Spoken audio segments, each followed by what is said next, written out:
Hi guys मसँग मिलेर fees tank setup गरौँ। त्योभन्दा पहिले म मेरो बेबिजहरू देखाउँछु। यो 4वटा बेबिज मैले किनेर ल्याइसकेँ।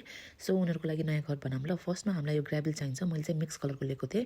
त्यसपछि ट्याङ्क सेटअप गर्नको लागि यो प्लान्ट्सहरू फेक हो। यो पाइप चाहिँ ट्याङ्कबाट पानी निकाल्दा एकदमै काम लाग्ने पाइप। तपाईँलाई थाहा छ ट्याप वाटर फिसको लागि एकदमै इन्टोक्सिकेटेड हुन्छ भनेर। त्यसको लागि चाहिँ हामीले यो वाटर कन्डिसनर युज गर्नुपर्ने हुन्छ so that we can remove all the chlorine from the water. Next step भनेको फिसको फुड एन्ड वाटर फिल्टर जसले वाटरलाई चाहिँ प्युरिफाई गर्छ। अब चाहिँ मिलेर फिस ट्याङ्क सेटअप गरौँ। त्योभन्दा पहिले चाहिँ मैले यो सबै आइटमहरू केमारबाट लिएको थिएँ एन्ड ओन्ली फिस मात्र मैले एक्वेरियमबाट लिएको हो।